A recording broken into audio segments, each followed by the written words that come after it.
Georgina's POV. Ito na ang pang-1,000 beses na huminga ako ng malalim. After his confession nothing happened. I mean, yeah, he became nicer, sweeter, and this time, I am sure na hindi na lang one-sided love yung ganda ko, but then he is still the country's president, kaya siya pa din ang pinakabisi na tao sa Pilipinas. I miss him. I wanna be with him. Ang Day ay nag-confess na siya lahat-lahat ng kanyang mahiwagang pag-ibig, para sakin pero nga. Wala pa rin yung dream honeymoon ko. Minsan nga lang kami magkaroon ng intimate moment. It's Suarez, tell me. Do I look boring? Wala na ba akong appeal and charms? Pangit na ba ako? Umamin ka please, I blurted. I was curious, baka kasi magsawa na lang basta-basta sakin yung takmol kong asawa. And I won't let that happen. Hindi ko napigilan may taas ang kaliwang kilay ko, dahil sa biglaang pagtawa ni Lieutenant Suarez. Just ko naman, minsan talaga ipapatingin ko na rin siya sa psychiatrist. She might need some mental help. May pagka-mentally ill din kasi ang babaitang ito paminsan-minsan. Pardon, anong nakakatawa sa tanong ko? Mrs. President, the whole statement of yours is hilarious. Pilit at hirap na sambit ng babaeng take note, may mataas na posisyon sa militar, but look at her now. She's acting like a psycho. Just ko naiinis na ako ng sobra. Lieutenant Suarez, stop laughing, okay, act your position. I hissed sabay walk out. Asar naman kasi. I'm sorry. Admit it, madam, that question of yours is nonsense, she stated, habang nakasunod na naman ng parang aso sa likod ko. Hay naku. I don't see it funny at all. I am dead serious, when I ask you that question. Have you seen that guard? Tinuro nito gwardiya. Tumango lang ako bilang sagot. Have you saw the look on his eyes? She asked. What's your point? I asked a little bit confused. She just gave me that bored look na parabang napakaslow kong tao. Every single man in this place, or even in this country, dreams to have a wife like you. Bakit kasi maganda ako at sexy? Singit ko sa sinasabi niya. No, madam, let's be honest. You have your flaws but you're a perfect wife in your own way, and no one will fit as the president wife except you. You and the president getting married? I believe that it wasn't just an accident, it's the fate way of making your different world and lives connected. That's why Jackson Segovia and you Georgina Evangelista Segovia are now one. So kung iniisip mo na baka magsawa sa iyo ang ating presidente, at iwan ka po niya, that's an impossible thing, she said and smiled sweetly at me. I was flattered at her statement, at least somehow, someone thought that I am the only one, who's the perfect pair for Jackson. It's Suarez is right, my dear wife, you came into my life, and everything turns upside down, but you know what? Kahit gaano mo paguluhin ang buhay ko, I don't want you gone. Hindi ko gugustuhin, at kakayanin na magising at wala ka na sa piling ko. This may sounds badoy or corny but Georgina, baka ikamite ko, kasi ikaw na ang buhay ko ngayon. Naramdaman ko ang kaagad na pamumula ng mga pisngi ko, dahil sa biglang pagsulpot ni Jackson, at sa mga linyahan niya. Tell me, kailan pa ba natutong bumanat ng punchline ang lalaking ta? Sinong nagturo? I was staring at him the whole time, hindi pa rin kasi ako makamove on sa linyahan niyang lakas makasabog ng ovaries. Hey, are you just gonna stare at me the whole night? Hindi mo ba ako hahalikan, o yayakapin man lang? He utters using his sexy baritone voice. Just ko, inaakit niya ba ako, or talagang filangerang assumer lang ako, na pakiramdam ko inaakit ako ni Jackson, kahit hindi naman. I'll be the one to hug and kiss you then. Within a snap, like a puff of smoke, he crushed his lips with mine. I love how his lips slowly move with mine. I love the taste of his lips. At hindi ata ako magsasawang halikan ang labi ng lalaking ito. Stop laughing, will you? Mr. President, pati ba naman pagtawa ko kokontrolan mo? Kasi naman, babe, it's already late, we should sleep. Maaga pa ako bukas. Ang takmol, ayon nahiga na nga. Napaka-diary naman talaga ng lalaking ito, sa gabi ko na nga lang siya nakakasama, ganyan pa. Dahil medyo naiinis ako sa pagiging cage ni Jackson, naupo na lang ako sa sulok ng kama, habang nakatalikod sa kanya at kinalikot na lang ang cellphone ko. Naramdaman ko naman ang paggalaw ng higaan. Seconds after that, he's already back hugging me. Diyos ko, Georgina, huwag kang kiligin, galit ka diba? Panindigan mo yan, kahit nagwapo pa yung top mole na yan. Pabayaan mo siya, tiisin mo siya kahit mga 5 minutes lang. Panindigan mo yung galit-galaitan mo sa kanya, kung di kukulitin kita ng nail cutter. Para lang akong timang na pinapagalitan ang sarili ko. Tampo agad. Sorry my lovely wife, he whispered in my left ears, that sent shiver through my spine. Tampo. Ako nagtatampo. Hindi Bakit naman ako magtatampo? Hindi naman ako baby para magtampo sa maliit na bagaya lang. Pilit kong tinanggal yung braso ni Jackson, na nakapulupot sa bewang ko, kaso wala. Mas hinigpitan niya lang yung pagkakayayakap sakin. Matulog ka na. Matutulog na rin ako, kachat ko lang si Ate Nestle saglit. Yes, nagtatampo ka, and yes you're a baby, Georgina you are my baby. Diyos ko, patnubayan mo yung feels ko. Ayan na naman kasi yung top mole, bumabanat na naman siya. Bigla na lang ako minasahe ni Jackson, which I found relaxing, kaya naman di na ako nagpabebe, at tinigilan ko na yung paggalit-galaitan ko sa kanya, kasi sa totoo lang mamatay na ako sa sobrang kilig. Ang sarap mo palang mag-highlight, tanda, pang-aasar ko sa kanya. I saw how his brow arched but it vanished instantly, at napalitan ng pil yung mga ngiti ang mukha niyang seryoso kanina. Alam mo bang mas masarap ako kaysa magmasahe? Hay nako, pagod lang yan mahal kong asawa. Itulog mo na lang yan. Let's sleep. I love you, Georgina. Good night, my sunshine, sweet dreams. He kissed me on my forehead, and on my lips, which I found heartwarming. Anong pakuluta, Mr. President? I asked him teasingly as I enjoy his warm embrace. God, this is exactly what I isn't, that you want to have an alone time with me. Sambit ni Jackson. Pumihit ako paarap sa kanya. Minsan talaga mapapaisip ka na lang, na baka may favoritism si God, dahil pinagpala niya ng sobra ang lalaking. Kaharap ko, siya na ang gwapo, matalino, mayaman, ika nga nila package na. Ang kapal mo naman, Jackson. If I know, baka ikaw ang gusto akong masolo, pambabara ko sa kanya. Ano ba naman? Hindi ko napigilan ang mapasigaw, nang bigla niya nalang hapitin ang bewang ko. Gahibla na lang ang layo ng mukha ni Jackson sa mukha ko. May problema ba, kung gusto kong solohin ang asawa ko? I guess there's nothing with that, right? He asked. The tone of his voice is making me a sinner. Why am I feeling this way? Bakit parang bigla ko na lang siyang gustong habaran? Why do I suddenly feel that I want him above me, clothless? Sige na, ako na ang manyak. Babe, you're blushing. Ano ba yang iniisip mo? Seryosong tanong ni Jackson, dahilan para mabalik ako sa realidad. Wala. Pagpapalusot ko, ngunit sa klase ng tingin na ipinupukol niya sa akin ngayon, alam kong hindi siya naniniwala. Napahawak na lang ako sa aking tiyan, dahil sa biglang pagkulo nito. I see, gutom na yung mga bulate sa tiyan mo, pang-aasar pa ni Jackson sa akin. Thanks God I was saved, pero kailangan talaga sa ganung paraan. Nakakahiya, pero hayaan mo na nga. Hey, let's go? Babe, besides, gutom na rin ako. Baka hindi ako makapagpigil at ikaw ang kainin ko, he said and wink at me. Itong lalaking ito, kota na siya. Kanina niya pa ako inaakit, at ako na ang taong kerengkeng, kasi naakit naman ako. Ano ba yan? Itigil mo na nga yan, Jackson, hindi mo na ako kailangan pang subuan, hindi ako baby.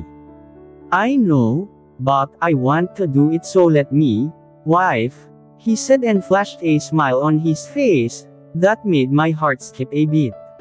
You cooked all of these. Napatingin ako sa lahat, ng masasarap na pagkaing nakahain sa mesa. Kanina pa ako gising, at wala pa akong nakitang ibang tao sa lugar na ito. Yes, I did. Napaka-husband material ko, diba? Automatikong dama po yung kamay ko sa balikat ni Jackson, nang nakawan niya ako ng halik. I asked you if you cook this food, na para bang pang fiesta sa sinulog sa rami, but I didn't ask you to brag everything that you're good at. Anong husband material pati ang sinasabi mo? Ang songgit mo kaya sakin? M.I. Ang bait ko kaya sa'yo, sagot ni Jackson. Oo na ikaw na ang mabait, kahit hindi naman.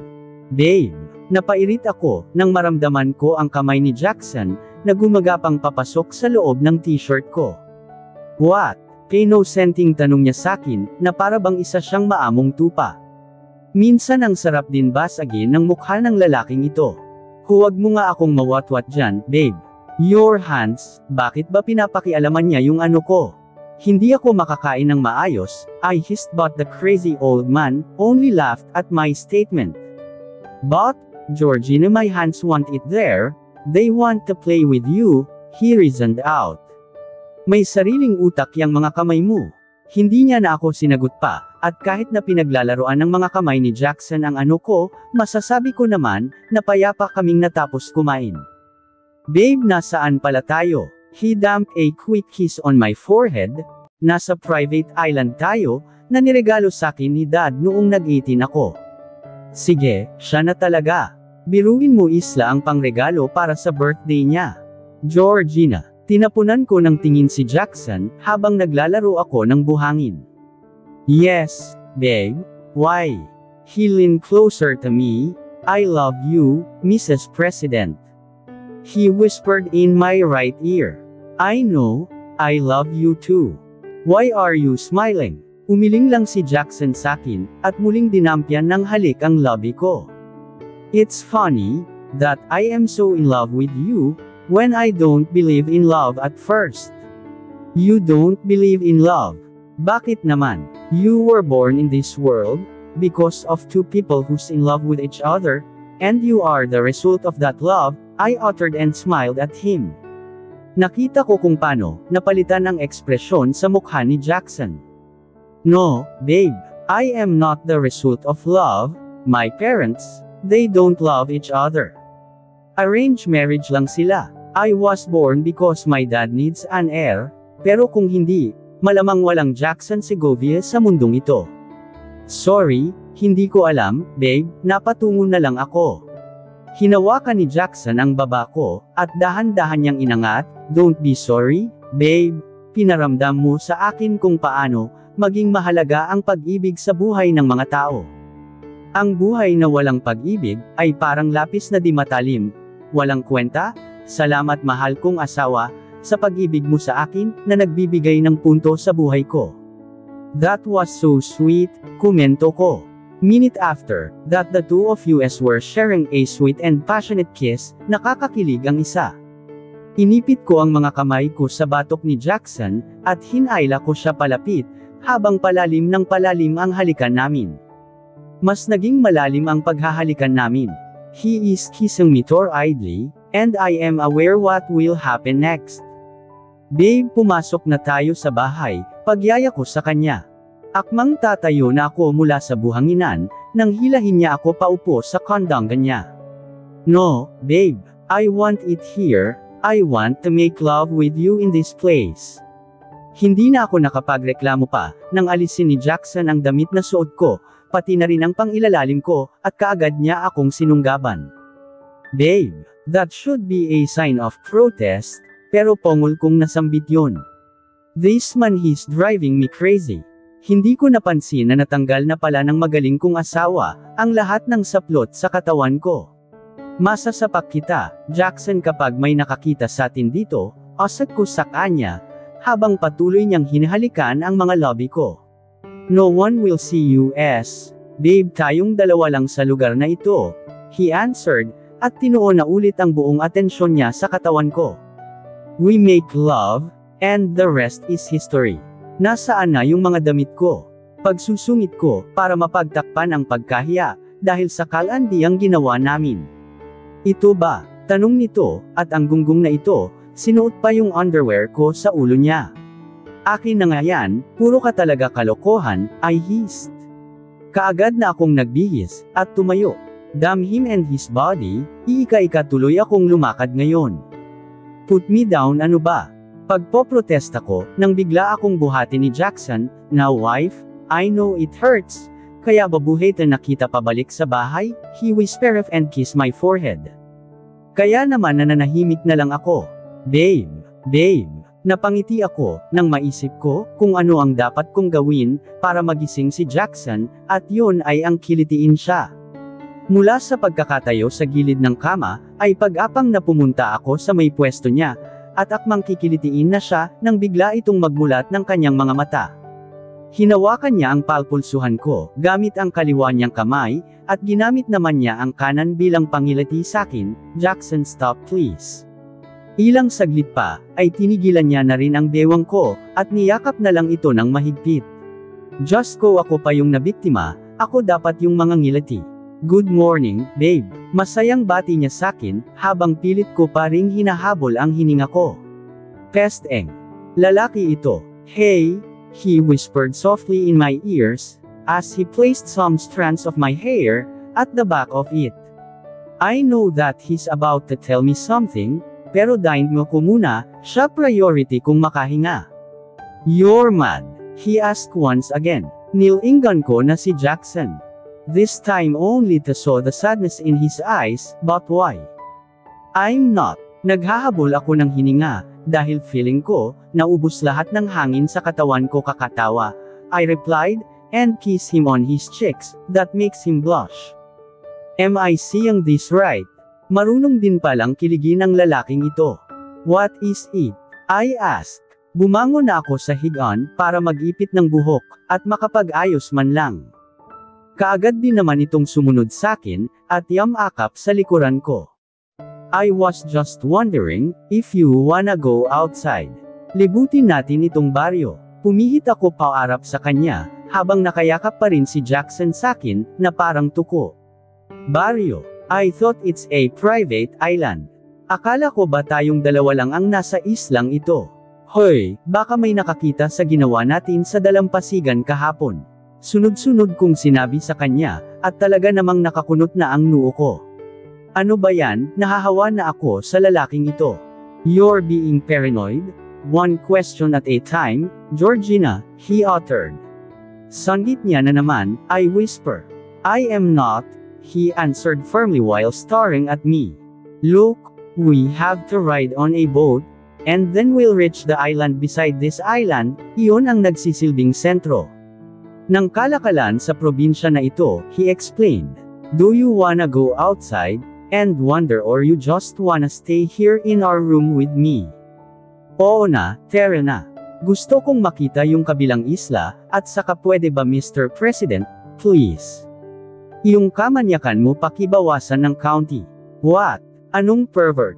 It's natural, you're my wife, he reasoned out, and smirked at me while biting his lips.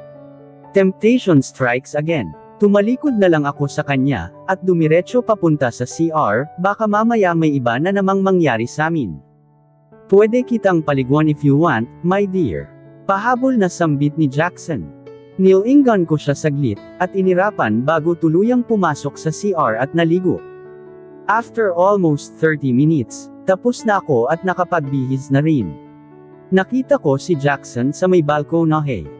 Nakaligo na rin siya, at nakapagbihis. Baka dun siya naligo sa CR sa may kitchen. As if on cue lumingon siya sakin. Ang seryosong ekspresyon niya sa mukha, ay napalitan ng isang matamis na ngiti.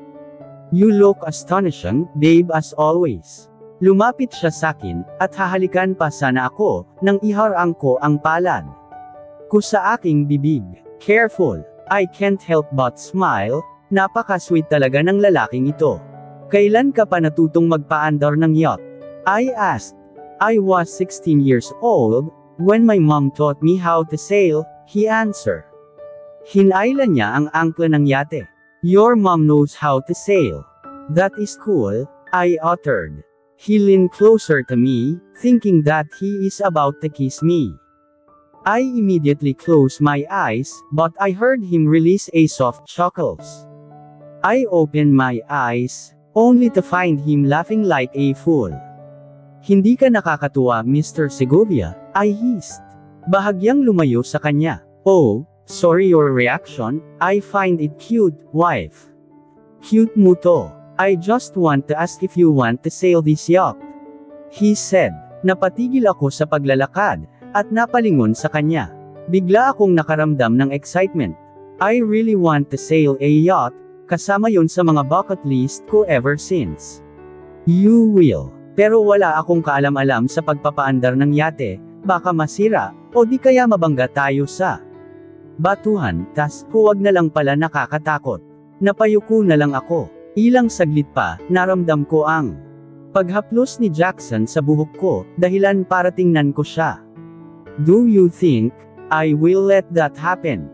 Trust me, babe. After this you will want to sail a yacht, over and over again. Ganyan din ako kakabado noong unang beses. Those comforting words from him made me smile. Hindi ko alam kung anong ginawa ni Jackson, pero parang bulang nawala ang kabang nararamdaman ko. Okay, turuan mo na ako, I said and smiled. He patted my head once again. That's my girl. It goes like this, Georgina. First, you have to watch the front of the sail, edge on the main and jib, then watch your wind indicators. This one is so important, kaya huwag mong kakalimutan. When sailing you should be alert, always. Presence of mind is the key, babe. After that close the rich same with the hall. He looks at me and smile, nakikinig ka naman diba? He asks, yung noo niya nakakunot na ulit. Nakikinig ako, I answered. Sail the wind to an upwind destination. Dahil sa ngayon ka palang makakahawak ng manibela ng yate, you should be more careful, pero para ka lang din nagmamaneho ng kotse. At dito na po nagtatapos ang kabanata ng ating kwento, at sanay muli niyo po akong samahan sa mga susunod pang kabanata. Maraming salamat po, ingat po tayong lahat.